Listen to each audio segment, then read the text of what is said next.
Buenas noches, bienvenidos al banquillo, gracias por estar con nosotros. Uno de los grandes temas que deberán abordarse a profundidad en este inicio de año es la inversión y la producción agrícola en el país. ¿Cómo estamos? ¿En qué debemos mejorar? ¿Y qué incentivos deben ir hacia los productores de Honduras, a los hombres que están en el campo, en los grandes valles? Este es un tema que para Tegucigalpa y Comayagüela no cabe, pero sí es oportuno que aquí donde está la administración, en su mayoría, a nivel de la institucionalidad, se comprometan y se compenetren de lo que se hará con este sector. De este tema abordamos hoy los puntos fundamentales del desarrollo de Honduras. Con nuestros invitados, el ingeniero Guillermo Cerritos es un experto en temas agrícolas. Don Tulio Medina es el presidente de la organización Prograno, y en San Pedro Sula está uno de los productores, de los hombres de campo que sí tiene la venia para hablar del tema porque produce. Doctor Aparicio, ¿qué tal está, don Julio?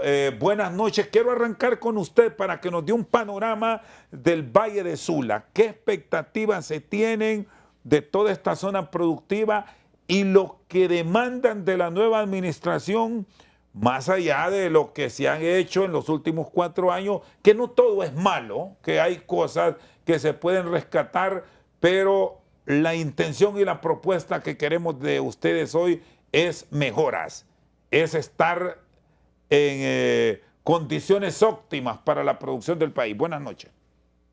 Buenas noches, Abnel Rosando, a Dulio, a Cerritos, amigos, productores también, un saludo a la distancia, y al pueblo hondureño, especialmente al pueblo que está directa o indirectamente relacionado con el sector agroalimentario nacional.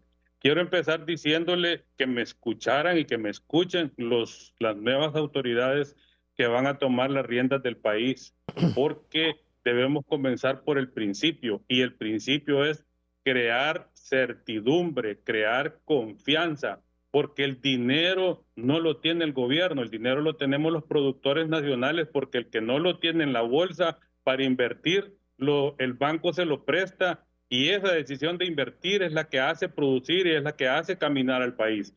Si no tenemos ese apoyo de inversión para el país, y es fácil, sencillamente es no a las tomas de tierra, es certidumbre de la legalidad del proceso productivo y acompañar con firmeza a todas las cadenas alimentarias para que los productores sientan que los está acompañando el gobierno de la República.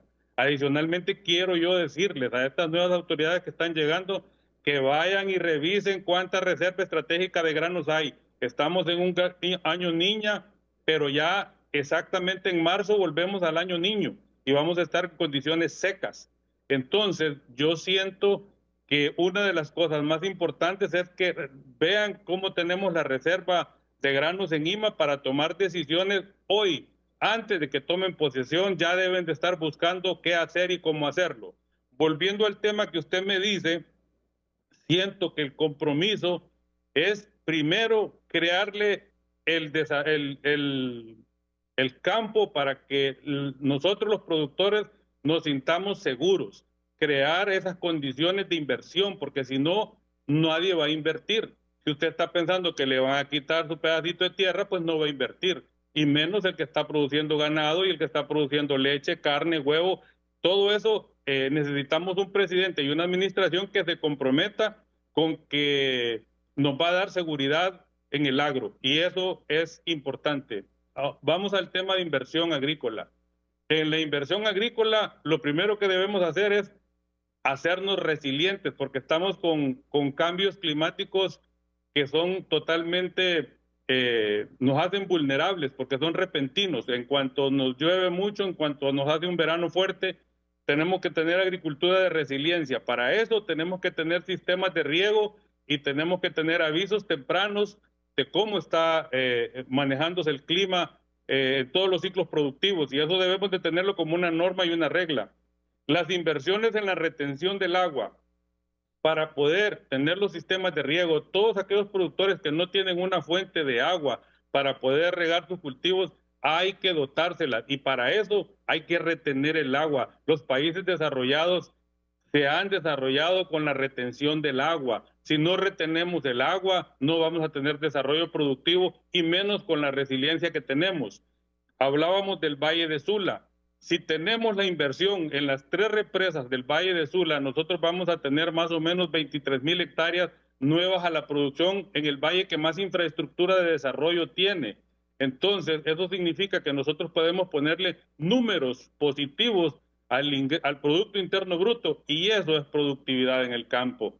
Por otro lado, así brevemente le puedo decir que los grandes ejes de inversión son precisamente en la captura del agua, en el desarrollo de proyectos de riego, en darle prioridad y capacitación para cultivos de alto valor, y la tecnificación del sector agroalimentario. Tenemos que entrar en esos grandes 3 rubros, y ahí podemos identificar los cultivos básicamente muy rápido, para que nosotros podamos decir qué plataformas de desarrollo podemos tener ya victorias tempranas en cuanto a la producción y productividad.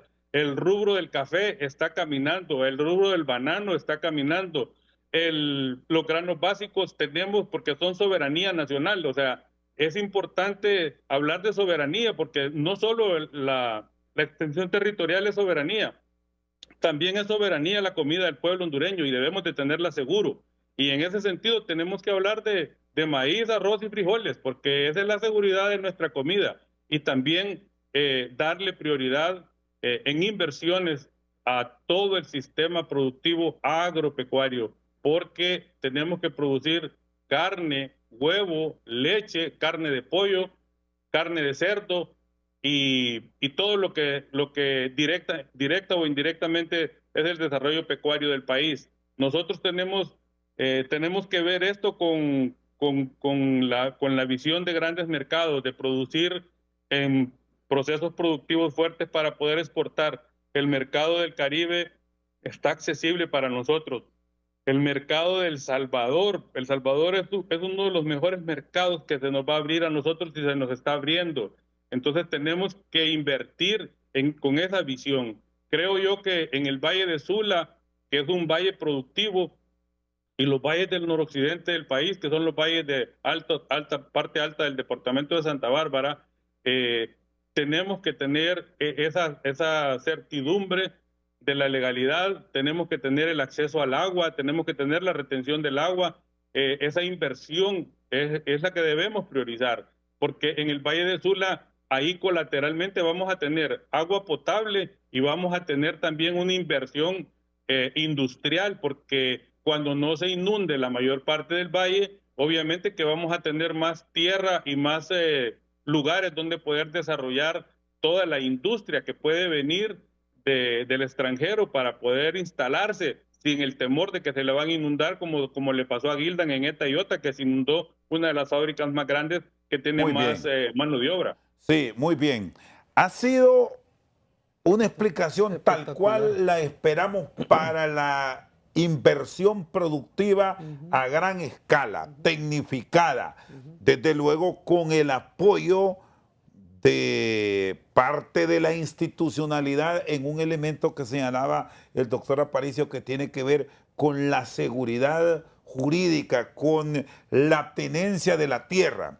Y desde luego esta producción a gran escala genera beneficios para el emprendedor, para el microempresario, que se beneficia de ese sector productivo en el Valle de Sula. Ahora vamos a ver a otro productor a menor escala, donde el apoyo del gobierno, no es que a los grandes inversionistas del agro no se les debe apoyar, desde luego que sí, pero para el pequeño, para la subsistencia, cómo volver también dinámico el sector productivo a esta área, sobre todo porque ahí está la economía de subsistencia, que no estemos creando más cordones de miseria alrededor de las grandes ciudades y volver los ojos al campo. ¿qué se requiere? ¿Qué esperan en cuanto al desempeño de las nuevas autoridades de agricultura? Que hasta hoy, por cierto, no las conocemos, Tulio. Sí, buenas noches. Un saludo a los productores principalmente, pueblo hondureño, y a ustedes como medio de comunicación que nos permiten llegar a contarle la realidad a la sociedad. En primer lugar, lo que tenemos que apartar es el sistema político para tener oportunidades como productores, porque se cometen errores que se mejoraron en el gobierno anterior. En este periodo de gobierno, que vale la pena mencionar porque aún están en el poder, y que no les quede pesar porque tuvieron las oportunidades y las opciones de validar cosas importantes para el pequeño y mediano productor. La única ventana para fortalecer y darle oxígeno a la producción nacional fue el bono tecnológico, pero lo manejaron tan mal que yo muy responsablemente, los monitoreos que hemos hecho como programa nacional, que el programa da cobertura más que todo a los productores de lógica comercial, pero sí manejamos información de los productores de subsistencia, y el bono tuvo una eficiencia de un 30%, un 70% fue dirigido más que todo y otorgado al sistema político, activistas que de repente daba mucho pesar cuando vemos bolsas de frijoles botados en los crematorios, un kit de fertilización y de fungicidas que ya está desfasado porque en el campo ya tenemos ataques de trip, de ácaros, de mosca blanca. Entonces necesitamos productos más modernos, más eficientes para contrarrestar y ser actos sostenibles en la producción nacional. De lo contrario, si nos ponemos a aplicar productos que ya formaron historia, que se utilizaron en los años 80 y 90 y a principios de los 2000, esos productos ya no son válidos en la aplicación de los cultivos porque no tienen una capacidad para controlar esos ataques que mencioné anteriormente. Entonces, el nuevo gobierno tiene retos demasiado grandes para validar lo que es la producción y al mismo tiempo motivar la producción nacional. Estamos de rodillas los productores, no tuvimos oportunidad de motivar en estos 4 años a la producción nacional. Decreció bastante la producción nacional, el Tratado de Libre Comercio nos traicionó, el sistema que implementó Banadesa, que de repente era una de las oportunidades para el comercio y para el mismo productor nacional, solo participó en el 2022 y en estos últimos 3 años, pues se dedicó de repente a liquidar un convenio de harinas. O sea, no tuvimos una banca de desarrollo agrícola efectiva como se planteó. ¿Qué le cambiarían o le sugerirían a la nueva administración para tener el aprovechamiento deseado? Primero, un seguro agrícola que tiene ya como experiencia Colombia y México, que es un seguro de cosecha, que esos seguros han dado muy buena efectividad en esos países y sería lo más importante aplicarlo en este país. Y en segundo lugar, identificar con nuevas tecnologías a los productores, porque tenemos una migración masiva de productores y eso es por falta de financiamiento. Pero también ese monitoreo que permita una masiva instalación de riego, identificando los valles productores, altos productores de los principales valles de Honduras, donde están concentrados en Olancho por su extensión geográfica y también en Lloro y El Paraíso, donde ahí podemos validar ya donde fortaleceríamos lo que es la producción de postrera tardía, que está despegando con un buen éxito porque el productor de postrera tardía es más eficiente porque aplica el bono del paquete de tecnología que implementa tener buenos rendimientos. Entonces, con sistemas de riego lograríamos tener una efectividad de buenos rendimientos, pero desafortunadamente esta oportunidad solo la está obteniendo el productor de lógica comercial porque un pequeño productor no tiene esa capacidad de instalar un sistema de riego, mucho menos de mandar a perforar pozos y tener cosas más accesibles como pequeño productor. Muy bien, vamos ahora a los números, a los retos que se deben tener con puntualidad. Somos un país con una enorme vocación agrícola, ingeniero, pero siempre se genera la expectativa al arrancar un gobierno que vamos a mejorar el campo, que en esta ocasión sí. Y bueno, seguimos esperando. Ahí pasó por la administración del país un productor como Porfirio Lobo Sosa y dejó sus deudas. Y si vamos a agricultura y ganadería, también hemos probado con productores, con académicos, donde podemos encontrar o donde podemos dar con el hombre o la mujer ideal. ¿Y qué hacer? Buena pregunta. Buenas noches, ingeniero. Buenas noches, gracias. Buena pregunta. Yo creo que el país adolece de planificación estratégica y para eso se necesitan no solo agrónomos, se necesitan economistas, se necesitan personas que conozcan de finanzas. Y definitivamente creo que tanto el doctor Aparicio como Dulio coincido totalmente con todas sus apreciaciones y ojalá que en esta gestión que está por comenzar, el presidente Afura pueda realmente formar un gabinete económico capaz de realmente resolver los problemas que tenemos en el país en 4 años, que es bastante poco. Definitivamente, si no le damos resiliencia financiera al productor a través del acceso al crédito a tasas no mayores de 7%, y Dulio mencionaba algo que es muy importante, el aseguramiento agrícola. Esta actividad es la más riesgosa de todas, las que se puede dedicar una persona que quiere ser empresario. Entonces, en ese sentido, tenemos que volver a nuestros productores agroindustriales. Yo creo que debería ser un anhelo de Prograno, y le lanzo el reto al amigo aquí, que entren en la transformación de su grano. ¿Por qué razón? Porque muchas veces están solamente en ese eslabón primario. Eso les impide accesar a otros mercados y tener una mayor rentabilidad. Entonces creo que debemos fortalecer el sector agroindustrial y ya ambos han mencionado, hay 4 pilares aquí en esto. La seguridad jurídica, que para esto se requiere una ley o un fondo que permita comprar tierras y acabar con ese problema de seguridad jurídica que tenemos en el campo y terminar con las invasiones, porque esto ahuyenta las inversiones. Otro pilar importante que han mencionado es el acceso al financiamiento o al crédito, como al seguro también. Y otro que creo que está afectando mucho la filmina que les comparto ahí es el tema logístico. Si hay una huelga, por ejemplo, se paran todos esos contenedores que van hacia Cortés, sean de melón, sean de sandía, sean de ocra, sean de pepino, y esto afecta a los productores que tienen márgenes muy estrechos para poder seguir en esas operaciones que generan empleo.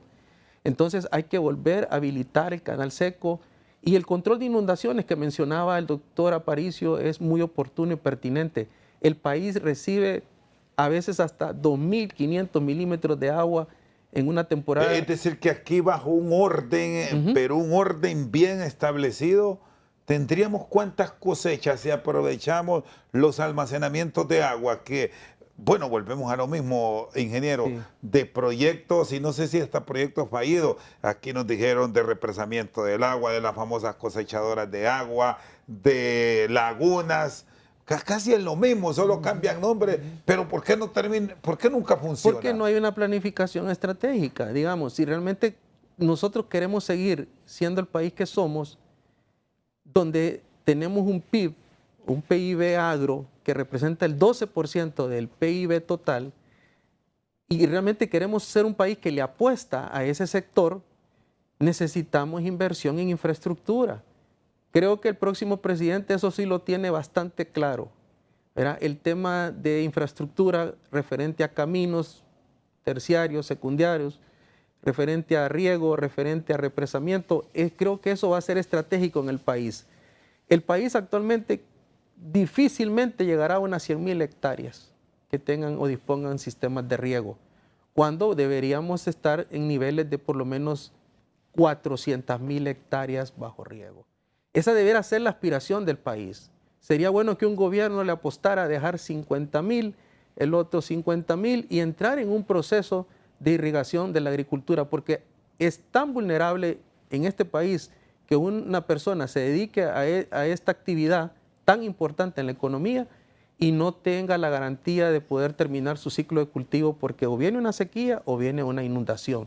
Entonces, los productores no se pueden de repente poner de acuerdo con la banca porque no había un seguro. Si hubiese habido un seguro, posiblemente ese seguro hubiera cubierto por lo menos lo que es el capital de trabajo y lo pudieron haber habilitado. También considero que no es responsable que el Banadesa siga entregando recursos, no importa el tamaño del productor, si no tiene un seguro. ¿Por qué razón? Porque es lo único que le garantiza al banco que ese dinero pueda retornar las arcas. No podemos estarle inyectando dinero a un banco sin tener una garantía para el banco. Prácticamente termina siendo una aduana. Sí, prácticamente es como que fuese una donación, ¿verdad? Si lo queremos decir así, pero no nos conviene porque nos estamos descapitalizando. Pero tampoco cerrarlo, sino que poner, como usted me dice, ingeniero, mentes creativas. Así es. Rodearse en el sector. Bueno, el doctor Aparicio sabe, hasta de médicos. Sí, veterinarios. Médicos veterinarios deben estar en la cadena, deben estar, bueno, ahora hasta tecnológicos. Y es correcto. ya hay que ir olvidando. La digitalización de la agricultura es urgente. La fumigación común. Lo estaba diciendo el doctor, poder tener alertas tempranas, ¿verdad? Y cuando usted está trabajando con una aseguradora mundial, de nivel mundial, tiene acceso a data climatológica en tiempo real. Entonces, nadie va a asegurar por asegurar. Si la siniestralidad típica en un seguro es de más del 60%, ¿sabe cuánto fue la siniestralidad cuando es Tillota? 800%. Esa fue la siniestralidad que tuvo Honduras. Y pregúnteme si después ¿Cuánto sabíamos de eso? Creo que nadie. Porque pues hay que leer un poco y ver las estadísticas. A la Cámara Hondureña de Aseguradoras tiene ese dato. Y si quiere lo podemos reflejar. La siniestralidad en Honduras es altísima. Por eso le digo, son unos héroes los productores que se dedican a esto. Porque definitivamente nadie les da un subsidio para un seguro. Y yo creo que es rescatable que en este gobierno se implemente esa herramienta para capitalizar el Banco de Desarrollo, para hacer un poquito más atractivo para la banca privada y darle un poquito de apetito para el crédito agropecuario, pero con seguridad. Usted no compra un carro nuevo si no compra un seguro. Usted no puede accesar a una operación o una cirugía cara si no tiene un seguro. Entonces, no podemos estar improvisando en el campo en ese sentido. Muy bien, hago la pausa y luego seguimos revisando la situación agrícola del país.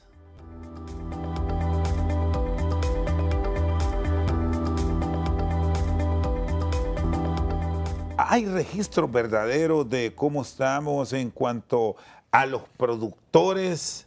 ¿Se ha dado ese paso a nivel estadístico y saber qué están produciendo y cuánto producen?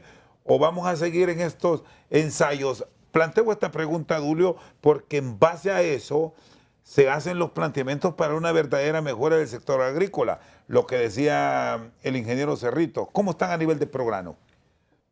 Nosotros hemos hecho monitoreos, pero básicamente como nosotros nos concentramos más, una vez de que ya nos tomaron en cuenta con lo del bono, entonces nos concentramos más en los productores de lógica comercial, porque nosotros nos tuvimos la tarea de monitorear. Eso es muy fácil, Chendo. Mire, el pueblo hondureño lo sabe y los que me ha tocado dirigir y representar, eso solo se va a las fincas de los valles y de las regiones 1, y estos dueños le dan a sus jornaleros áreas para que cultiven media manzana, una manzana, y ahí se sacan los listados y allí esa gente se atiende con el bono. Pero si lo vemos por una forma de querer generar resultados, listados no hay. ¿Por qué? Porque hoy entra un productor, perdió, ese productor no regresa por la producción nacional porque viene golpeado, pierde. Entonces tenemos que estar generando registros todos los años, porque ya lo dijo el ingeniero Cerrito, los productores somos héroes. Nunca hemos tenido un subsidio y ahorita estamos queriendo presentar un decreto para un subsidio para ver cómo motivamos al productor, porque es tanta la migración de productores que ya va aventurando uno, perdió ese ni quiere volver a asomar que lo señalen como productor. Entonces necesitamos motivar la producción nacional porque los productores seguimos siendo los mismos. El productor, mire, yo me miraba que Banadesa decía, desembolsamos tantos millones, dijo de la temporada 24-25, pero usted mira nuevos prestatarios. ¿Y a quiénes llegaron esos fondos? ¿Activistas? Ahí es excelente pregunta. Usted no va a ver nuevos productores en el campo. Para mí, fue una identificación que hicieron, como de repente conveniencias políticas, que eso permitió de que los productores fueran los menos tomados en cuenta para desarrollar un ejercicio que permitiera enfrentar la producción nacional, pero en este momento no fuimos tomados en cuenta ni registrados Fíjese que le voy a contar un dato muy importante. Hay productores que solicitaron, productores en mayo y les desembolsaron ahorita en noviembre. Hay unos que no agarraron el crédito porque ya que iban a sembrar. Entonces, esos son los tratos que tiene un verdaderamente productor que ha solicitado en Banadesa, y cuando lo registra que no votó en las internas por el gobierno de turno, ese expediente lo apartan y atienden un expediente que viene con un origen importante. ¿Cómo corregir estos errores? ¿Qué recomiendan los técnicos, ingeniero? Y luego voy al gran empresario. Doctor Aparicio me va a responder esto también para el tema de la entrega de lo que consideramos ayuda social. ¿El bono debe mantenerse o qué hacer? ¿Y cómo controlar esto del tema del color político?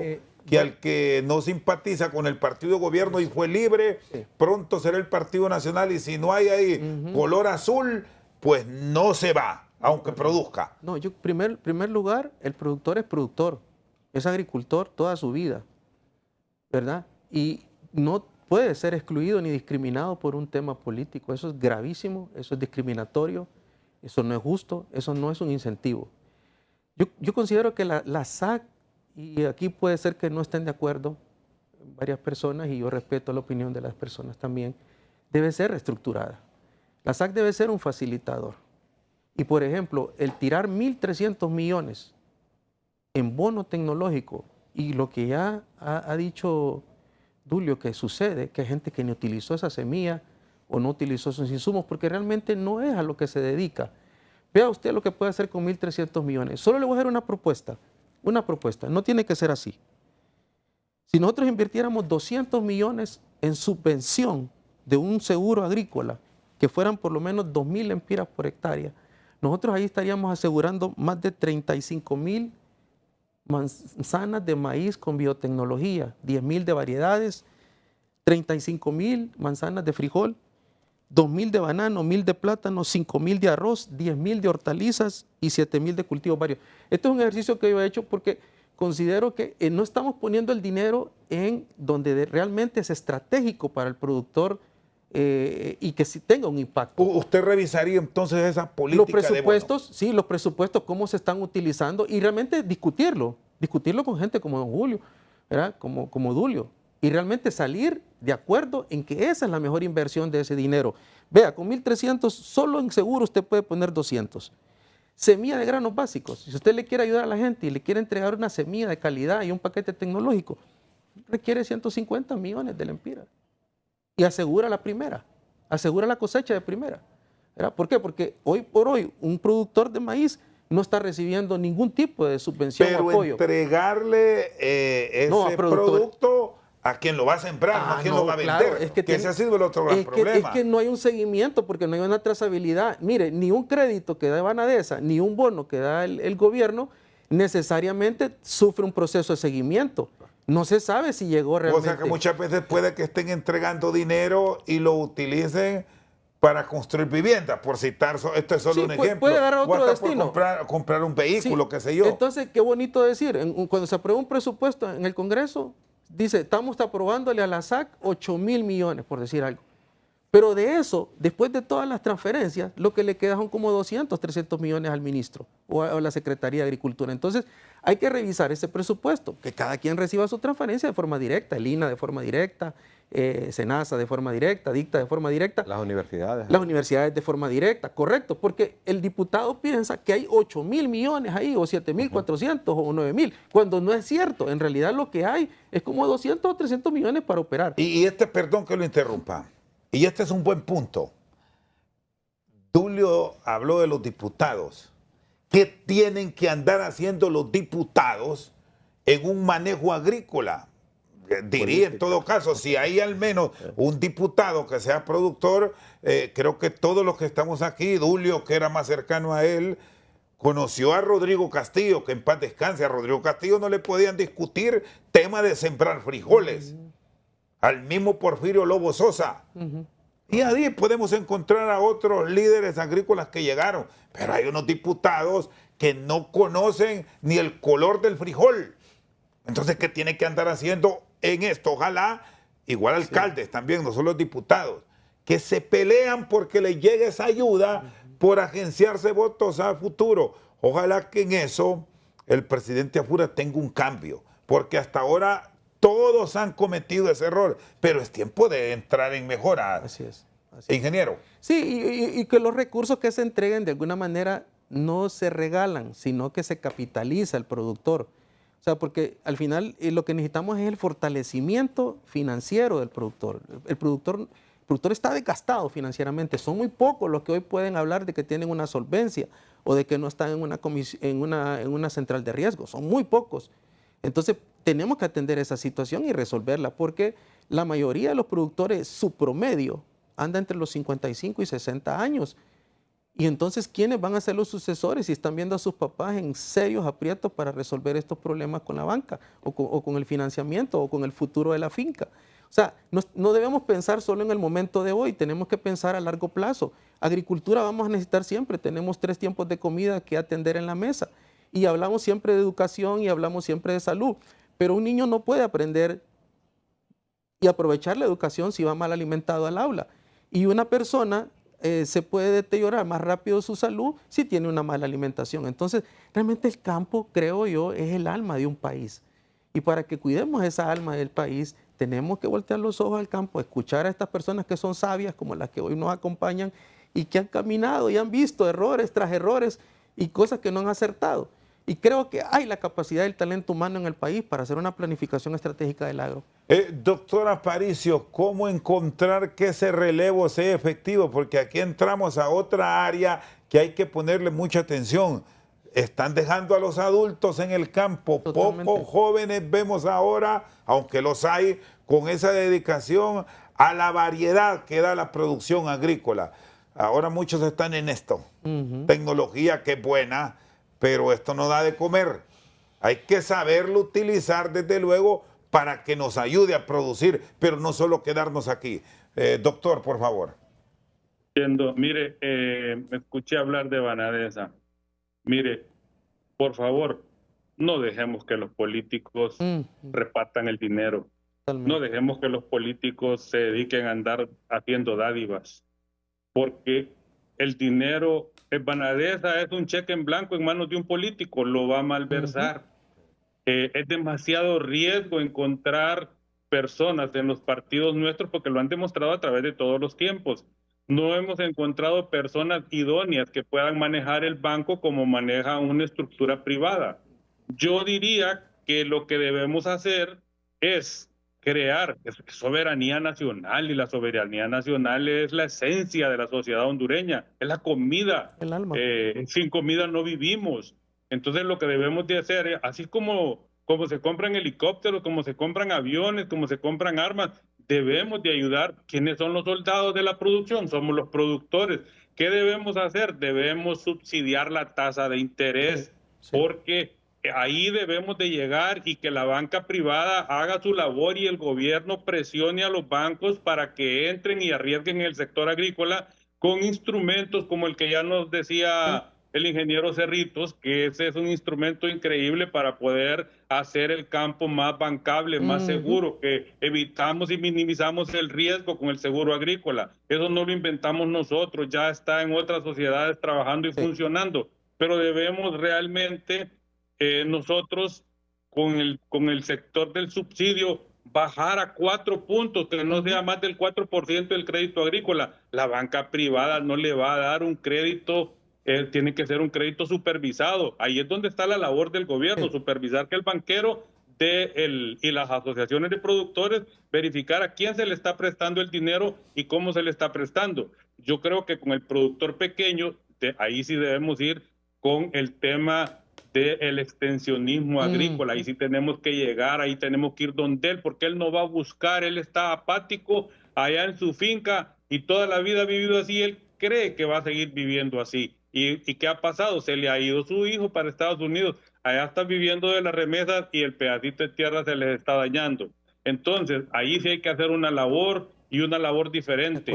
Ustedes conocieron un proyecto que se llamó el Proyecto Acceso, un proyecto al que en alguna de las administraciones por primera vez Honduras puso fondos nacionales para que los administrara, en este caso era AID, del gobierno de los Estados Unidos. Y mire, es increíble cómo vincularon el sector productivo y el sector salud en prevención en todo lo que es el corredor seco. Ahí hay un ejemplo impresionante para poder desarrollarlo con todos los pequeños agricultores del país y donde con extensión agrícola podemos llegar, porque hay que orientarlos, hay que formarlos, hay que apoyarlos, hay que ir con ellos al mercado, hay que acompañarlos en el mercado, porque ellos van a ir a vender tomates y el que les va a comprar los tomates es un coyote, los dobla.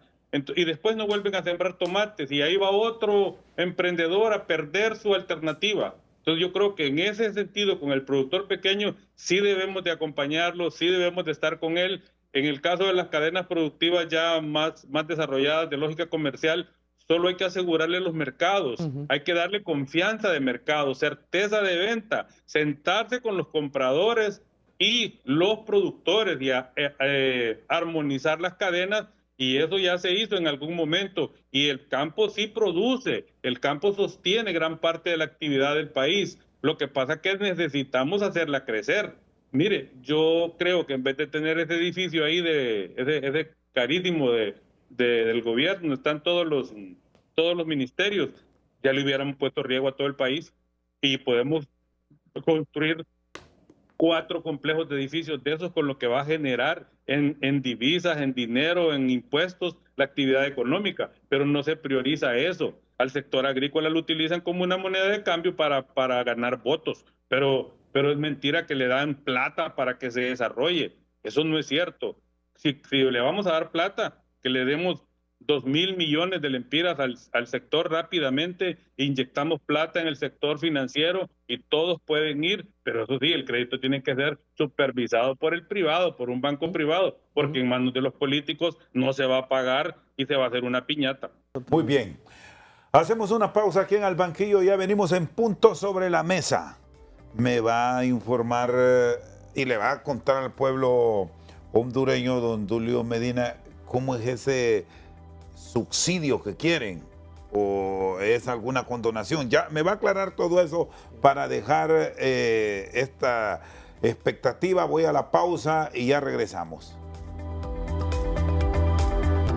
Seguimos esta noche al banquillo. Punto sobre la mesa.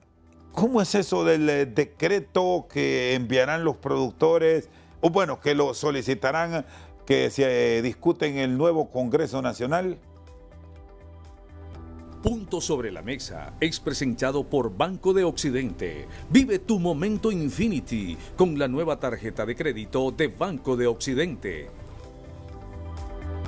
Muy bien, ahora sí, don Tulio, por favor. Ok, en el 2018 se presentó un borrador de decreto al gobierno anterior, pero desafortunadamente solo revisaron la gente que estaba endeudada en Banadesa y con qué tipos de fondos, y se fueron mapeando los fondos que ellos estaban interesados en, que estaban endeudados, y dejaron los fondos que realmente estaba el universo de productores. En ese entonces la cartera de Banadesa contemplaba 16.000 prestatarios en Mora. 11.800 productores de 1 a 100.000 lempiras. 3.000 y algo y 500 productores en otro rango. Entonces, apartaron los que estaban realmente con las deudas bastante severas, y esos fondos fueron los que aprobaron para que les diera cobertura el decreto. En este momento nosotros queremos de que el decreto le dé cobertura a pequeños y medianos productores que contemplan. Es decir, fue un decreto selectivo. Para decirlo de esa forma. Okay. Porque mire, cuando dijimos selectivo, no entraron los fondos BANDE 64, 65 y fondos BANPROVI que contempla FIRSA. Entonces, ahí es donde está concentrada los pequeños y medianos productores. Esos fondos vienen arrastrando endeudamiento de los productores desde el 1998. Entonces, ¿nosotros qué queremos hacer?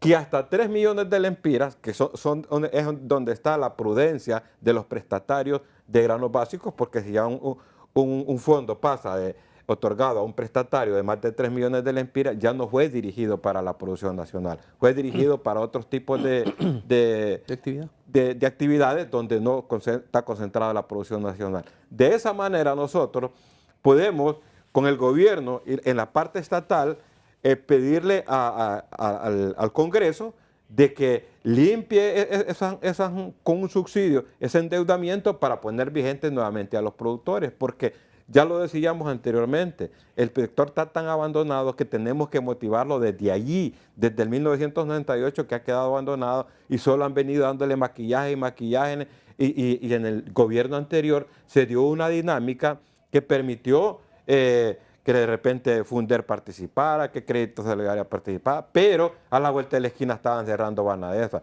Y yo creo de que ese tipo de fondos que manejaba Funder no llegaban a la altura de la cobertura que tiene Banadesa con su estructura. Entonces, eso contempla ese nuevo decreto. Y al mismo tiempo, porque vaya, Banadesa no está autorizado, si no es el Congreso, para negociar intereses. Y hay préstamos que tienen 50.000 lempiras de crédito a un productor, pero debe 400.000 lempiras de intereses. Y eso ahí están vivitos y coleando. Hay que limpiar entonces la cartera eso porque ese productor, como decíamos anteriormente, ese productor ahí está en el campo. Pero no es para ir aclarando conceptos que siempre se genera en este debate y cuando está el político de por medio siempre hay mucha suspicacia. No es condonación en ningún... No es condonación porque el subsidio contempla una negociación de hasta cuántos años. Puede ser una negociación que el Ejecutivo proponga al Congreso un subsidio que lo va a pagar en 4 años, 5 años, 10 años.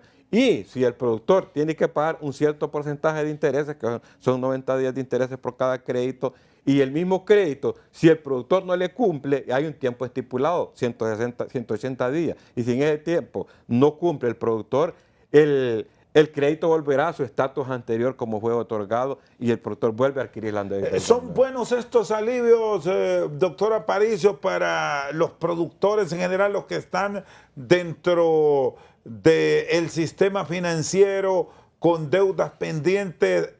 Empezando un gobierno, ¿se miraría bien? Mire, yo creo que hay que ir caso por caso, porque hay unos que se quieren aprovechar de las circunstancias. Entonces yo creo que... Siempre hay vivos. Siempre hay vivos en todo.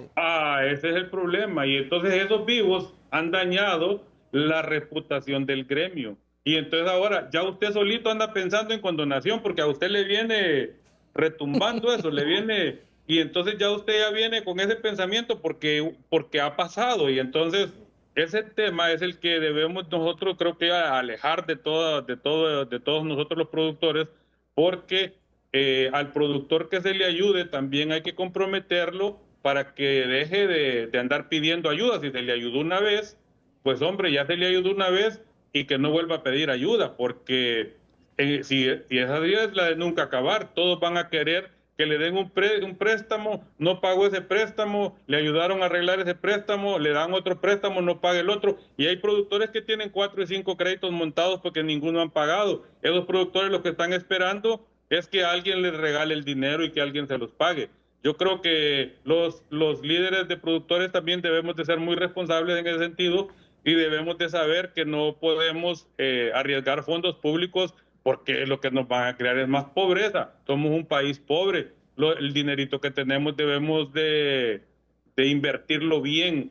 Entonces yo creo que sí hay gente a la que hay que ayudar, de la que dice Dulio, estoy de acuerdo con él.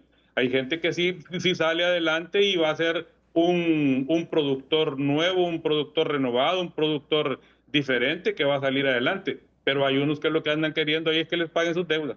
Sí, hay otro punto aquí. El decreto, perdón, Cheto, contempla de que si el productor, porque mire las aseguradoras cómo se comportaron. El productor tenía pérdidas totales, entonces las aseguradoras de 10.000 espiras, que era el monto por manzana, solo le daba 1.500, 1.600. Entonces ahí hay rasgos de que ese productor perdió en el campo y que está, ¿cómo se llama?, diagnosticado como que perdió. Es muy bueno importante lo que señala el doctor Julio Aparicio, de que esas investigaciones se tienen que dar y están documentadas en el banco como tal. Y aquí hay otro punto que le quiero trasladar este interrogante al ingeniero Cerrito, es que saquen también esta Secretaría de Agricultura con sus expertos al campo, a orientar, a decir. Hay una ley que no lo permite. ¿Qué hacer? No, pues sí, pero hay que hacerlo. Imagínense ustedes que hay un decreto, hablando de decreto, que justamente lo expone Dulio, que no les permite eso, pero por favor, aquí todos los gobiernos dicen que lo van a hacer, pero no saben de la existencia de una traba. Pues entonces hay que quitarlo.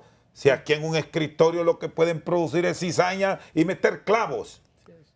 Hay que ir al campo. Sí, hay que hacer una reestructuración de la institucionalidad. Yo creo que hay que hacer una institucionalidad que le sirva al productor. O sea, el productor es el cliente, al final es el cliente. Él necesita estar satisfecho con los servicios que le hace NASA. Él necesita estar satisfecho con los servicios que le da el ARSA. Él necesita estar satisfecho con los servicios de asistencia técnica que le da el SAC. O sea, crear una institucionalidad en pro del productor, en pro de las necesidades del productor, no en lo que yo teóricamente puedo pensar que es una Secretaría de Agricultura. Hay que reestructurar completamente esa Secretaría. Mauricio Guevara, mi amigo, y voy a tomar las palabras de él, me decía, mira Memo, me decía, si hoy cierran la SAC no pasa nada, me decía. Exministro de Agricultura. Era muy honesto. ¿Por qué? Porque hace ratos hemos estado posponiendo la reestructuración de esa Secretaría. Hay que simplificar los procesos administrativos, hay que reducir la burocracia y que el presupuesto realmente se vea reflejado en asistencia técnica, en extensionistas en el campo. Estamos adoleciendo de esa asistencia técnica que decía el doctor, sobre todo en el pequeño productor. Ya el productor grande, él tiene acceso a información, acceso a asesores de proveedores de insumos, ha estudiado, algunos se han preparado en la universidad, como es el caso del doctor, que es médico veterinario, otros son agrónomos. Entonces, hay que ver cada caso también, no solo en el tema crediticio, sino en el tema de las necesidades que tiene el productor. Fíjese que yo les mencionaba de la siniestralidad.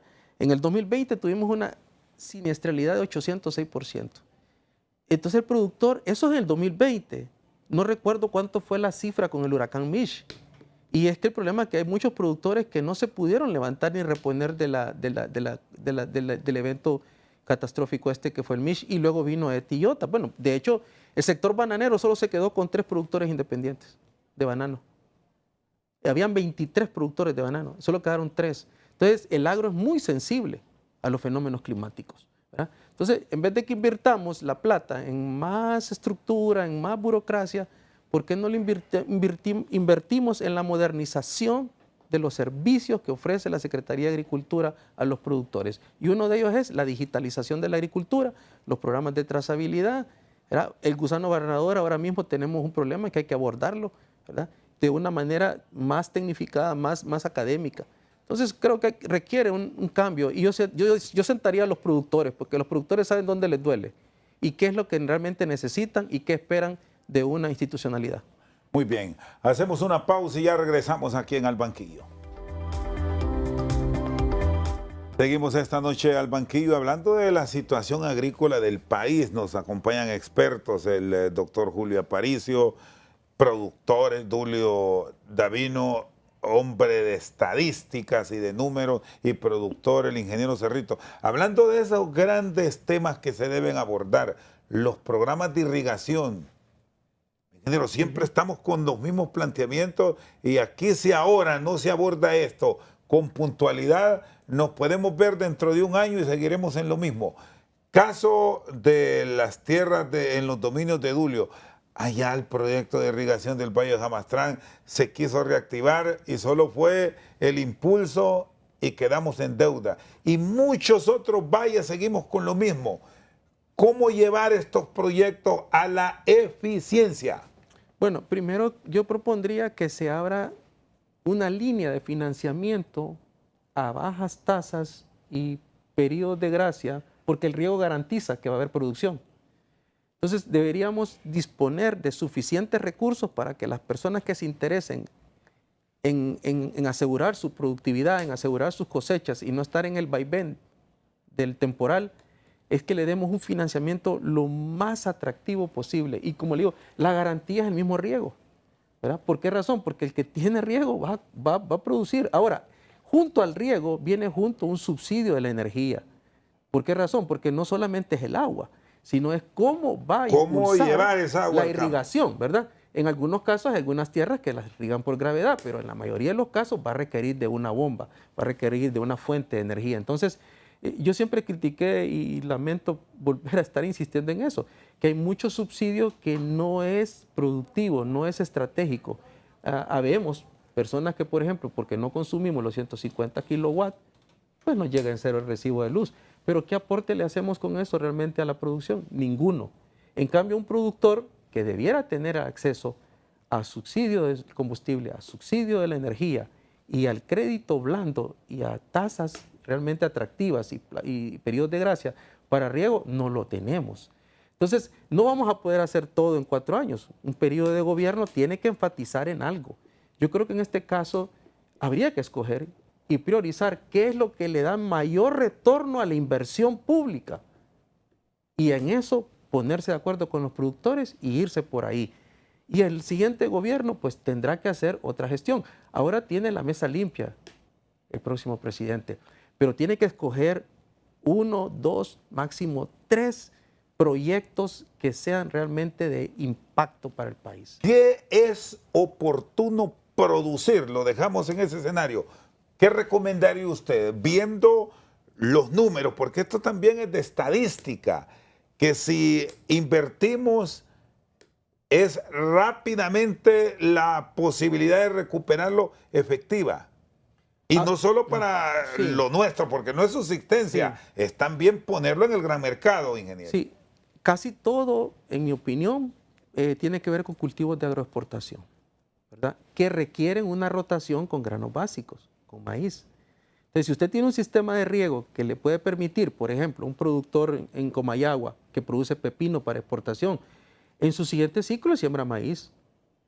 ¿Por qué razón? Porque es que está obligado a hacer la rotación por temas de enfermedades, por temas de control de virus, etcétera. Y porque no tiene otra opción porque es la época lluviosa. Entonces, tenemos que hacer una combinación entre lo que es la seguridad alimentaria del país y la soberanía alimentaria, como lo mencionaba muy bien don Julio, y la otra es la generación de las divisas. De tener esos dos cultivos a la par. Uno que genera divisas y otro que genera soberanía alimentaria.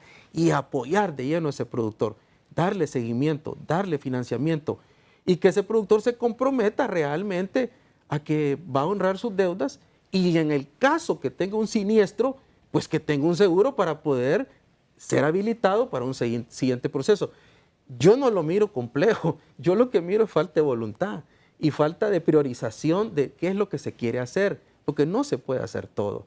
Yo creo que alguien que llegue ahora a tomar decisiones en el próximo gobierno va a escuchar un montón de voces. Ojalá que escuche las voces de los productores primero. En el caso de otras producciones, más allá de lo común, doctor Aparicio, porque aquí hay zonas en donde cambiar el tema de frijoles y maíz va a ser difícil, sobre todo laderas, en las zonas de laderas. Muy difícil. Pero ¿qué de otros productos que pueden ser exitosos? El tema del ganado. Hay que crear un programa puntual para mejorar el hato ganadero nuestro, pero también hacerle frente a ese problema del gusano barrenador que no nos ha dejado del todo bien a nivel de la producción bovina. Chendo, me gustaría en algún momento que habláramos solo del gusano barrenador en algún otro comentario, algún otro programa. No, yo le prometo, totalmente de acuerdo, doctor, por su profesión puntual y su conocimiento. Y sí me comprometo que vamos a abordar este tema puntual con los veterinarios, pero denos una idea general y global. Tiene una implicación muy grande, sobre todo porque nuestra sociedad y nuestra juventud y los que tienen los medios productivos, muchos de ellos ya nunca estuvieron lidiando. El gusano barrenador era endémico hasta 1992, 1990 en Honduras y convivíamos con él. Y no había un escándalo de nadie y lo sabíamos controlar y teníamos cultura de convivir con el gusano barrenador y lo controlábamos. El problema es ahora que incluso hay personas que no saben que la mosca en cualquier parte expuesta del cuerpo, si usted no se bañó, si usted no se limpió, oviposita y ahí el gusano, la larva empieza a nacer y empieza a alimentarse de tejido vivo, de sangre y de tejido vivo y empieza a crecer y empieza a barrenar y entonces... Pero son falta de higiene, pues o sea, son temas fáciles, son temas sencillos, no es tan grave como se supone si tomamos en cuenta que nosotros somos una sociedad con cultura de manejar el gusano barrenador. Muy bien, gracias doctor. Y cierro con Dulio, porque esta es una cadena que no solamente debemos ver la producción, también una parte de infraestructura que debe estar ligada para llegar a la finca, para llegar a la zona donde se tiene el cultivo. ¿Cómo esperan llevar esto en el Valle de Jamastrán? Con proyectos, algunos de los cuales se arrancaron, pero no se concluyeron. ¿Buscarán que se agilice todo esto? ¿Cuál es la petición directa a la nueva administración en esta área, Dulio?